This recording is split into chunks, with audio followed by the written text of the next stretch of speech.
Hi everyone and welcome back to my channel. So today I am going to be talking to you about tips and tricks to help a child or baby that suffers with colic.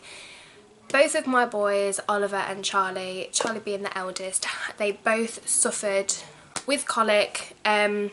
Charlie had colic from birth and it lasted until he was around 3 to 4 months of age. But here are some tricks and tips for you other mummies out there that are looking for some help.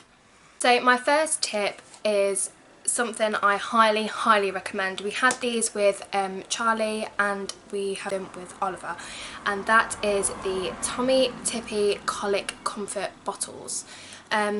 It's your normal bottle. They do come in the smaller 3 to 4 ounce size, I think. We never bothered with those, we just went straight to the big ones, and they go up to the 9 ounce. Inside the bottle is this little device, and this is the tube which helps stop air travelling up into the tea.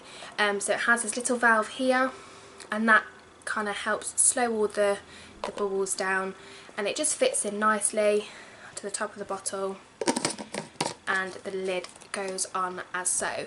You cannot buy these little inserts to put in an ordinary bottle. You do have to buy the comfort bottles. For us they've been amazing. We did try the Dr. Brown's colic bottles, but we found that because we used the Tippy dummies, that the boys got on better with the Tippy bottles. My second tip for babies that suffer with colic is to have the comfort colic milk. Now the Aptamil one does come in colic, but it's colic and constipation, and it's from birth to 12 months. Sorry, I've got it wet because this is an empty tub. So with the Aptamil colic milk, any type of comfort milk that you're using, whether it be Aptamil, Cow and Gate, SMA, anything, you will need a bigger teat size, because this milk is thicker and this helps prevent them taking in too much air whilst they are feeding.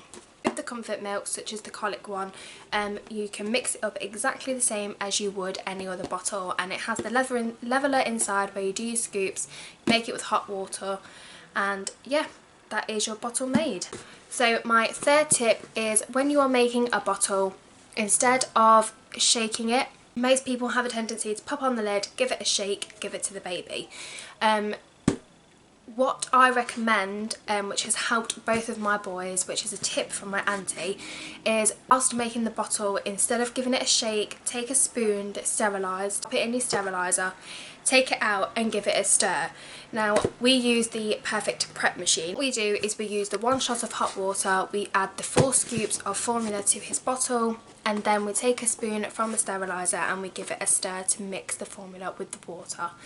We then obviously press the button again to dispense the cold water, and to finish we would give it another mix, pop in the insert for the colic bottle and then the teat, etc. I find this tip does help tremendously, because when you shake a bottle it does make it go all frothy, which can contribute to making the colic worse, obviously because they've swallowed so much air and air bubbles, it's sitting in their stomach. And a baby suffers with colic, they do experience an altered gut flora, and combining that with the bubbles of the bottles isn't going to help make things any better. So a definite tip is to use a spoon whilst mixing a bottle. My fourth tip is Inficol. Inficol is amazing. It has been around for years, and all you need to do is give it a shake before you give it to your baby, undo and press the pipette 2 times, which will fill up the syringe, and then you squeeze, and that is 1 dose of the Inficol for your baby. It's recommended you give up to 1 dose before each feed. If it does say on the back, if necessary, it may be increased to 2 droppers of the Inficol. Oliver and Charlie did both have 2 drops because We put them on one drop, and for about a week it was slightly helping alleviate symptoms, but nothing. They were still struggling. They still had the crying episodes, their legs being pulled up to the chest, etc.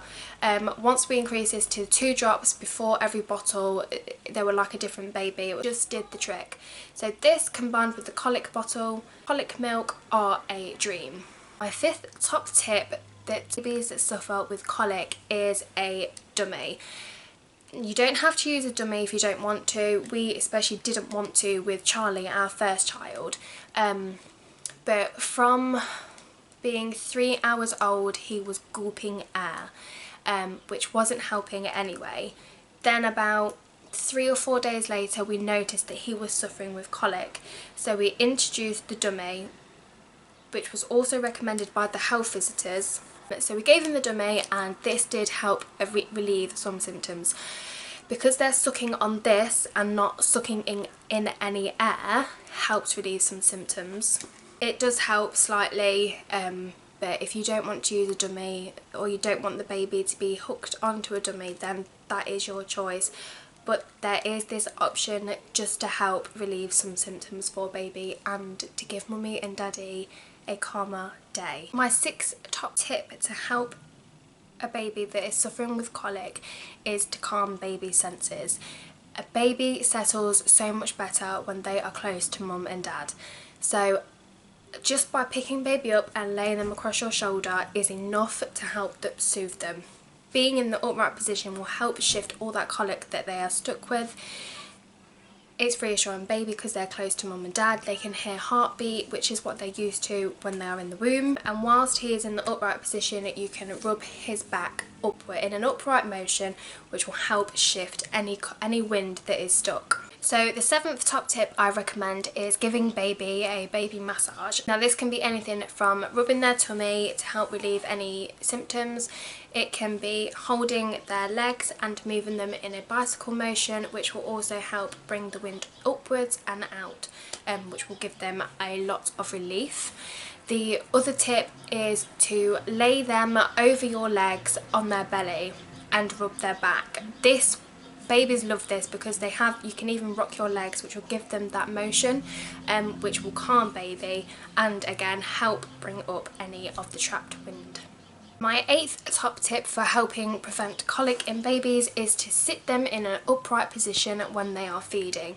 The 9th top tip is something that is just blatantly obvious, and that is to burp your baby after every feed. I know how hard it is once you've had a crying baby that has been suffering extremely bad with colic, and once they're asleep in your arms you just want to leave them after they've had a bottle.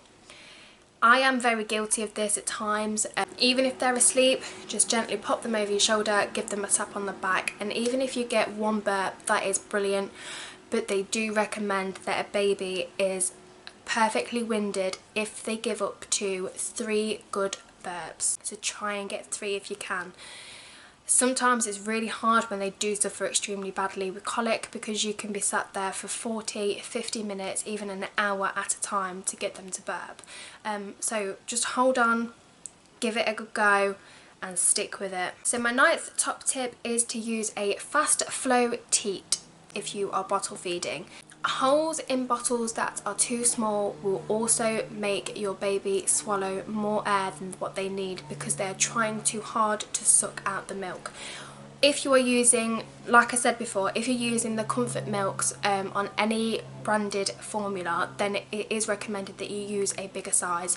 We have a size 3 teat for Oliver and that works perfectly, but you can get the Very Flow, which is what my eldest was used when he was bottle fed, and they are just as good. 10th and final top tip to helping a baby suffer with colic is white noise. Now we have Ollie the owl, and all we do is, if he's suffering quite bad, we sit him in a dark room, have it nice and quiet, dim lighting, so it's all kind of calm and resting for him, and we pop on Ollie with the white noise. It is also recommended by the NHS for colicky babies. So when baby is suffering with colic, it is also important to look after yourself. Having 2 babies myself that suffered with colic, I know how hard it can be. So when you're feeling so tired and stressed and you just don't know what to do anymore, don't panic about asking people for help. Just do it. It is the best thing you can do for yourself. Even if it's for 10, 15 minutes, half an hour.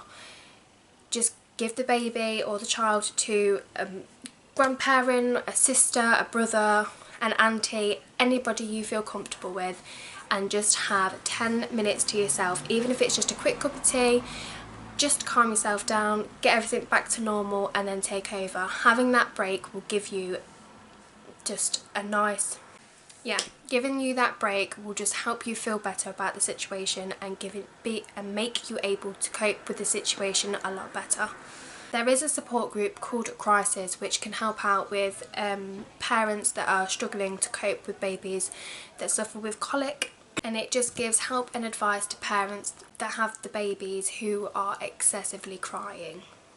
And obviously if baby is suffering really bad and you've tried all of these tips, then do go to your GP or pharmacist who will give you anything that you need to help relieve. I hope that watching this video has helped you and you'll take away some tips. I have found these are the best options for me and for baby. And I hope you liked this video, and if you did, please give it a thumbs up. If you have any tips yourself, don't hesitate to leave a comment below. And yeah, thanks for watching guys. Bye!